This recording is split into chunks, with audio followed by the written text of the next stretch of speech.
Rap Circle is finally here. I know everybody been waiting for it, right? Oh, that was abrupt, and I apologize, but here we are. Let's talk about Halloween Ends. I need to fit in something really quick before I've already seen it. I don't want to wait to hear everyone else's stuff, so I want to record my thoughts. I've done the other film, so let's just get right to it. And for those of you that are kind of new to the franchise, I will go through this, what I think works, what doesn't work, and my overall thoughts on the film. But if you're new to the Halloween, there's obviously there's like it's like a 13th film. I think it's the right number. You have to think of it as, when I was a kid, there was this book called like a choose your own adventure book. Like, you would read a little bit, and it's like, well, if you wanted to go right, turn to page 34. If you wanted to go left, you go to page 54, and so on and so forth. Think of Halloween that way. Like, most of us prefer, I know, well, I shouldn't say most. I know a lot of people I know, we prefer Halloween 1 and 2 by John Carpenter, and then Halloween H2O, which came out 20 years later. But there's some people that prefer Halloween 1, 2, and then 4, 5, and 6, which is fine. Halloween 3 was what's called an anthology film. Universal had the idea they could do other films that are set sort of in this Halloween tone and tenor of things, but not have Michael Myers and Laurie Strode in it. So it didn't work. It's a better film than it gets credit for. It made money, but it didn't make a lot of money. And they kind of backed away from this as a franchise for quite a while. And then there's Rob Zombie. He did 2 films. And then there's now these that Blumhouse is coordinating, which obviously was the 40th anniversary one, Halloween, and now Halloween Kills, and then Halloween Ends. So, it's kind of like, think of it as that general structure to the franchise to understand how things work. This film spends a lot of time. I do want to share a few elements of the film with you before I get too much further into it.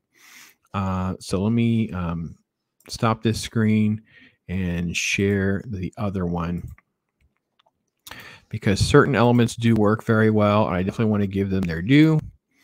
I also don't want to have major copyright stuff happen, so I'm trying to change stuff. So I think that, with Halloween, I really enjoyed it.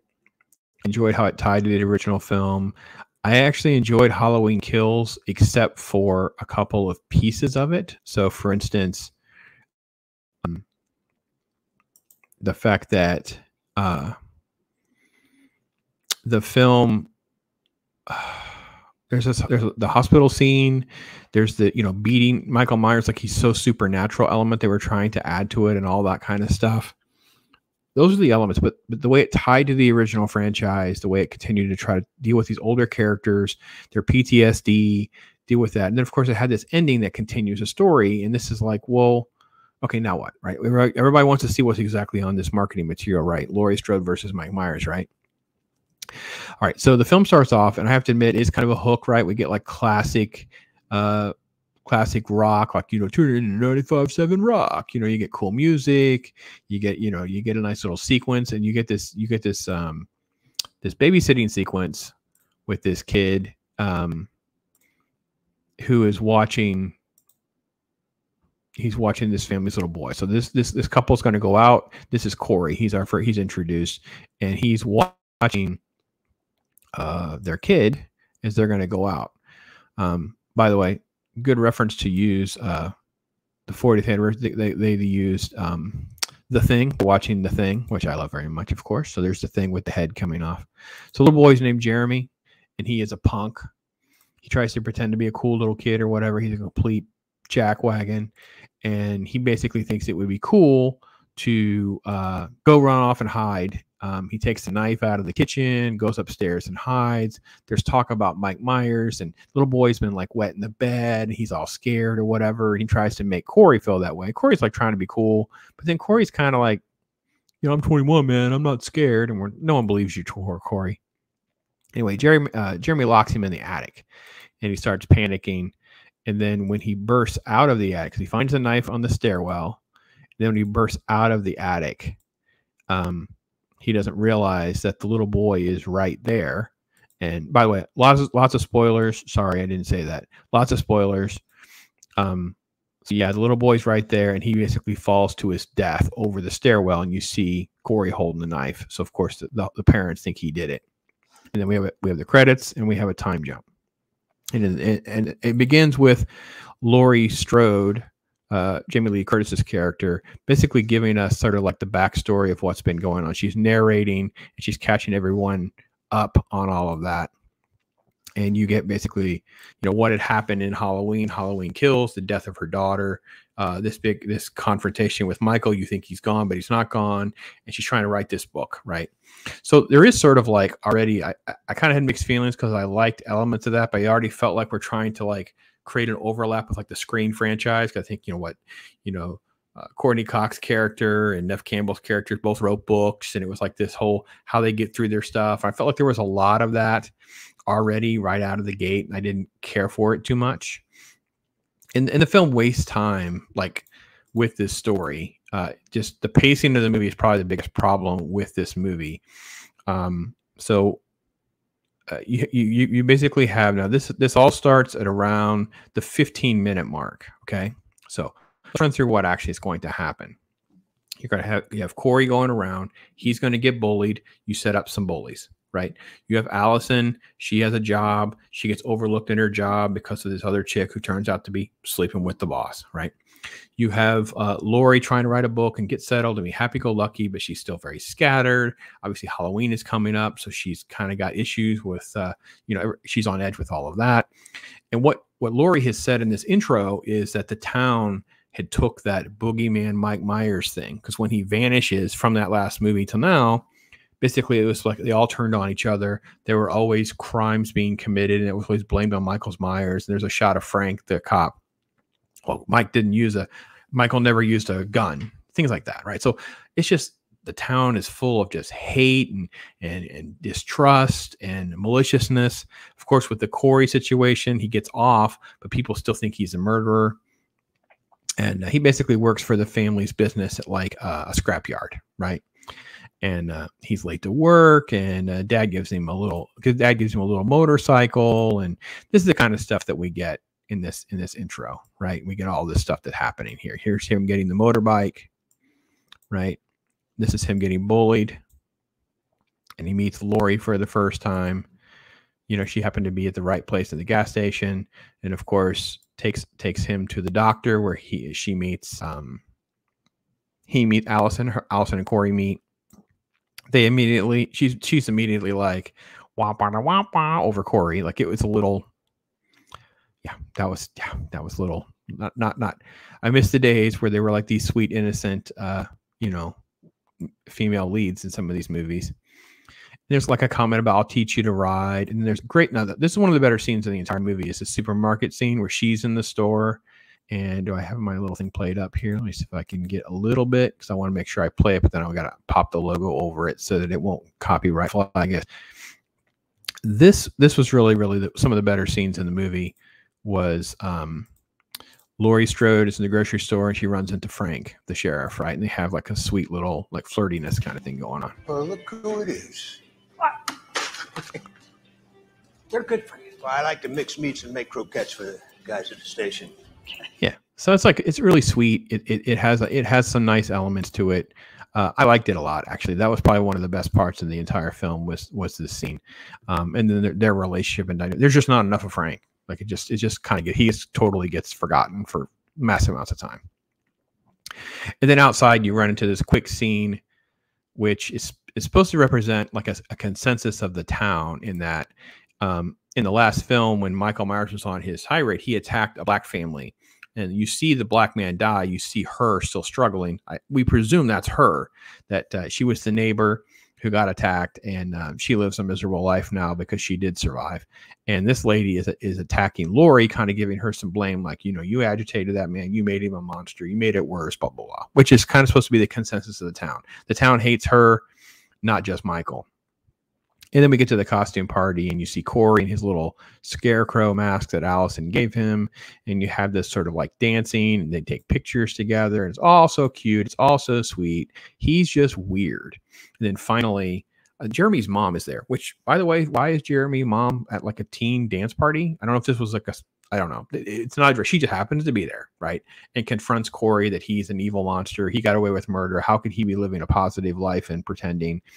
And he basically just freaks out in all the wrong ways, and then just starts walking. By the way, there's little scenes like this that give you a little bit more depth to the story that I saw them and I kind of knew they would come into play. And sure enough, there is something that comes up, right? So missing Megan, this is supposed to represent last seen October, right? So we're assuming this is a year ago, or maybe a few weeks ago, since Halloween is only a couple of days away. So reality is there's this billboard up that kind of lets us know there are people that are still missing and things that are still happening in this town. So this is the bully guy, because we had the confrontation at the convenience store, and Laurie Strode, such a great stand-up adult that she's being presented, she pulls out her switchblade and coerces him to stab the tires so that they're not coming back for revenge. The fight turns a little ugly because he pulls out his little knife.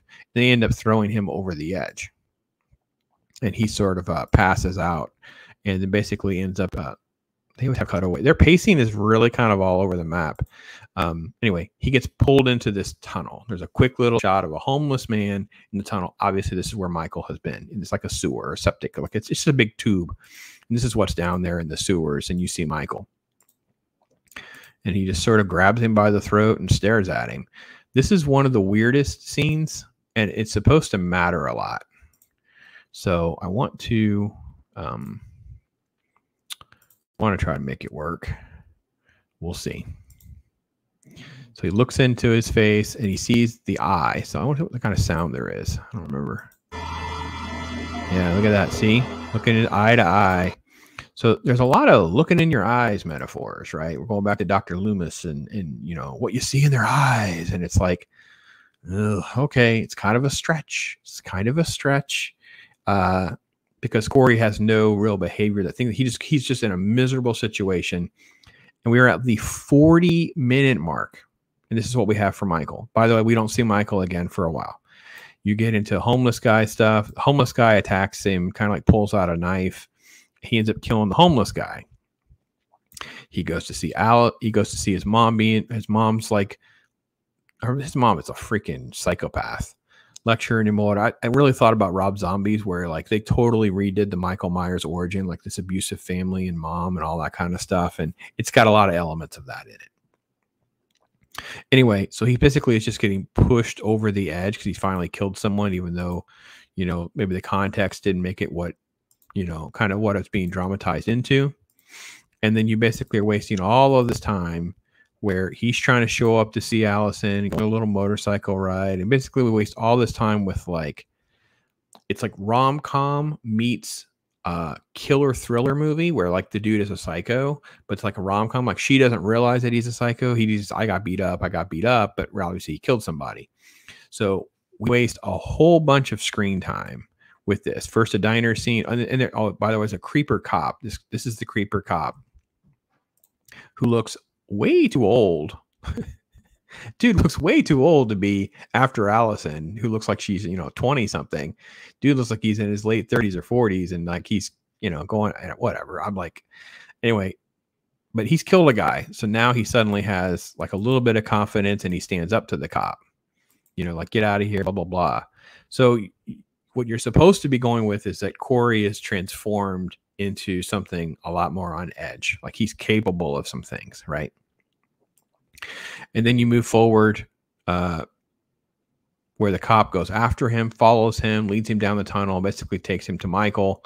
And basically Michael pulls out a knife and teaches him kind of like how to kill. Like Michael actually does the deed here. Now, this is almost an hour. So it's almost 20 minutes later, we have this death scene where Michael actually kills the cop, right? But this is Corey right here. And then Allison and he sleep together. And they talk about it. You have the bar scene, which, by the way, I realized that was Lindsay. Lindsay survived from the first film into the last film, the Halloween Kills film, and she's in this film. She's the bartender. She actually survives. I did not realize that's who that was at first. They mentioned her by name, and I looked it up. So then there's like this dad. Sorry, this is the dad of Jeremy. Dad's like, I tried to forgive him, but then when I saw his eyes, and I'm like, when did? Okay, this is where the train really kind of, because we're trying to progress Corey down this road, and you feel like, is he becoming Michael's apprentice? He's going to take over the mask. He's going to become the next serial killer. Is exactly how everything is setting up. But this scene creates a lot of confusion because it makes it sound like there's been problems with Corey before, as though the town's judgment of him has made him a psycho previously, even though there was no evidence of that in the earlier hour of the movie. We're literally an hour in the movie. So we are just over halfway. Okay.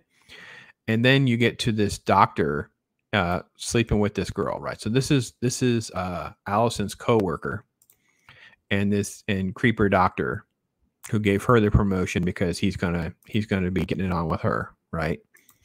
And basically all that's happening here is this is a setup where they're going to get killed, but what ends up happening is you see it's a quick shot, and he has his little scarecrow mask on, and Corey is killing the doctor. And meanwhile, what's happened is Michael is actually inside, so Michael actually kills the girl.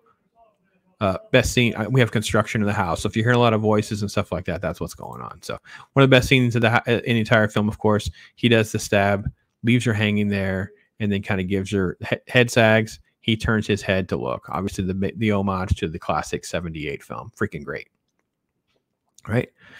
Then there's crazy joyride on motorcycle stuff. It's just it's like we're having this serial killer stuff kind of in the background, but you don't necessarily understand why Corey is this way. They run into this DJ who's a complete douchebag. He's been on the air propping up Michael Myers' hysteria and don't forget and all that kind of stuff. So they come face to face with him, and he's completely a jerk. Like, oh yeah, you're the psychopath that killed that little girl, and oh, you're Laurie Strode's granddaughter. You're crazy too. And so just put a pin in that, keep it in your mind.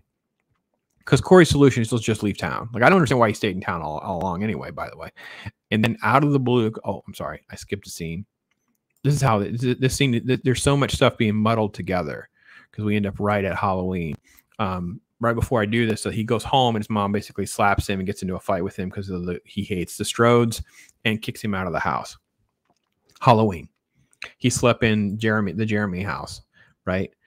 And Laurie is there to confront him and like, stay away from Allison. You're crazy. Look at her leaning back in the chair. Like, nothing made sense in this scene. She has nothing to go on. She was kind of part of them getting together.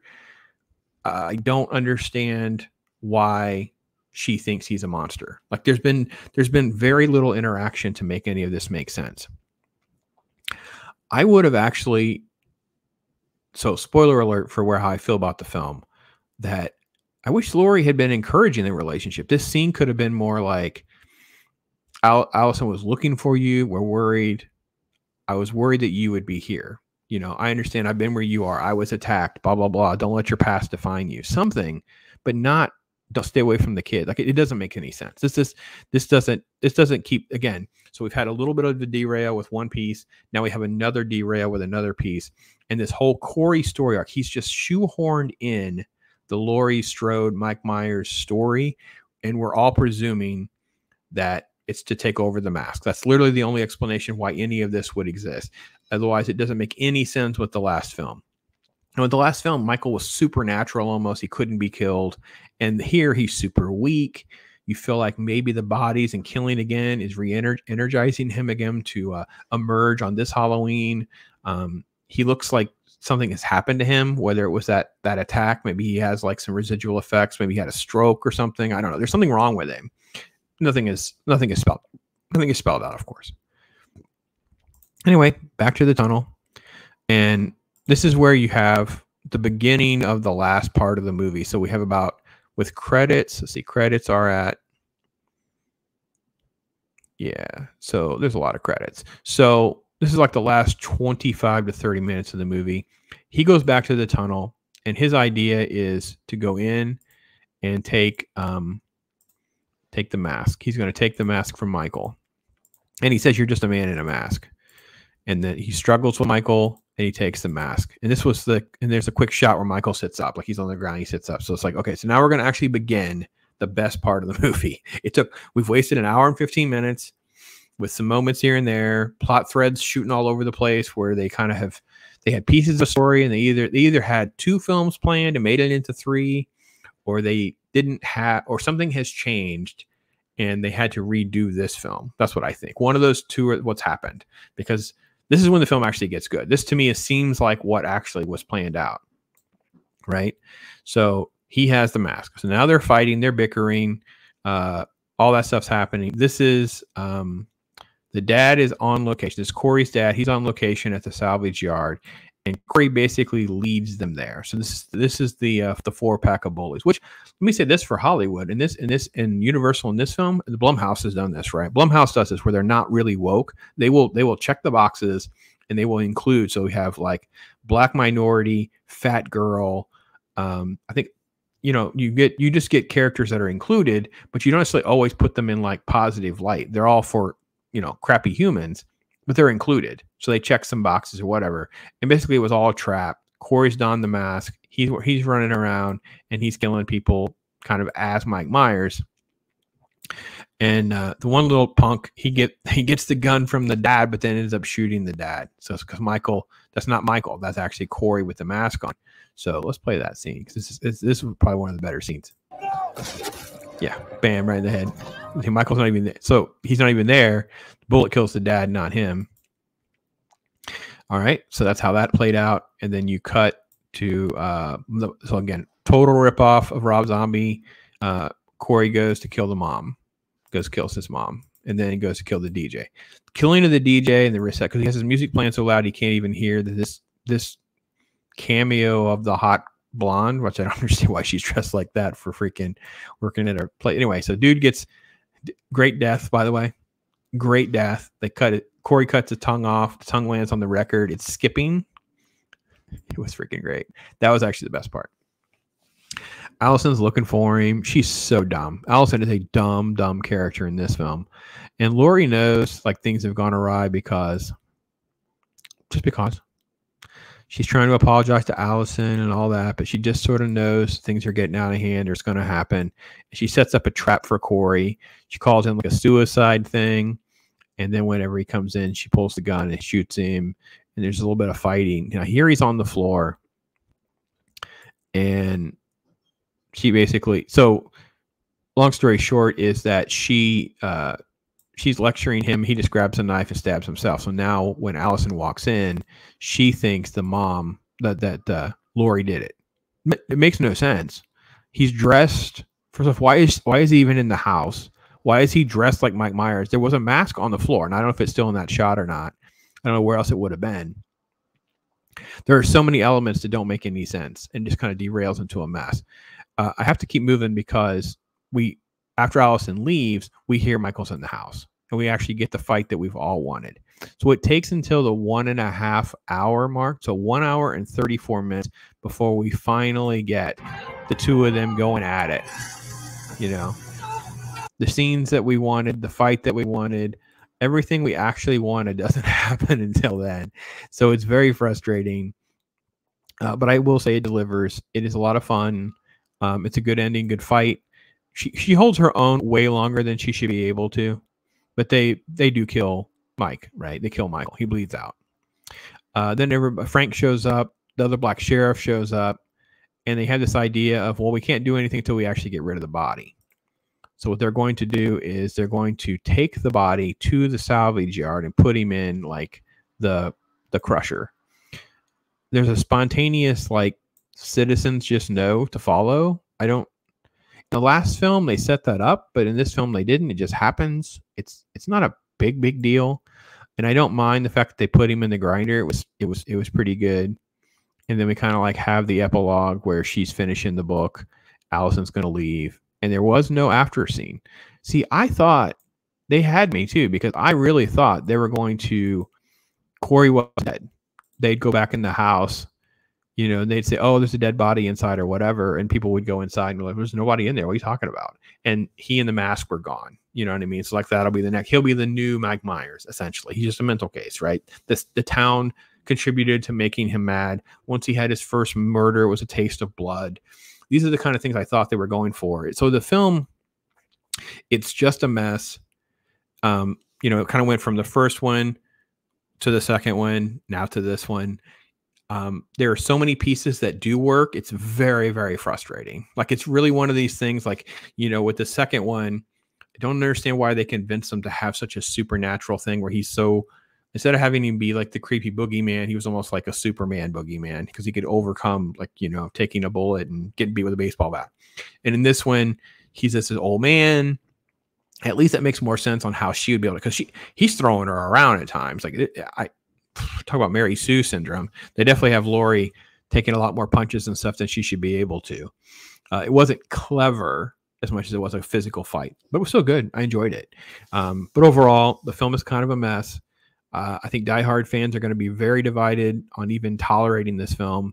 I will say it depends if you just like fun slasher boogeyman Hollywood stuff. But for me, I'm massively disappointed because I did enjoy the first one so much. I didn't hate the second one as much as most people do because I can identify these two pieces of the problem and it's fine.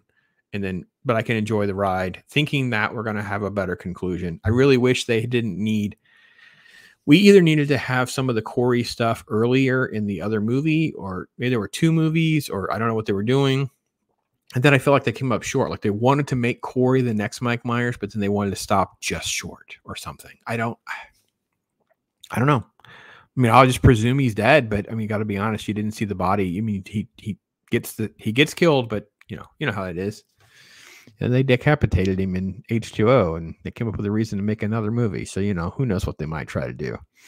Anyway, those are my thoughts. I'm really going to be interested to see what other people have said. I don't know who's reviewed it yet, so I will have to go out there and search, figure out who's reviewed it. So those are my thoughts. Tell me what you guys think. Love the interaction and appreciate your time. Thank you. I'm Pops.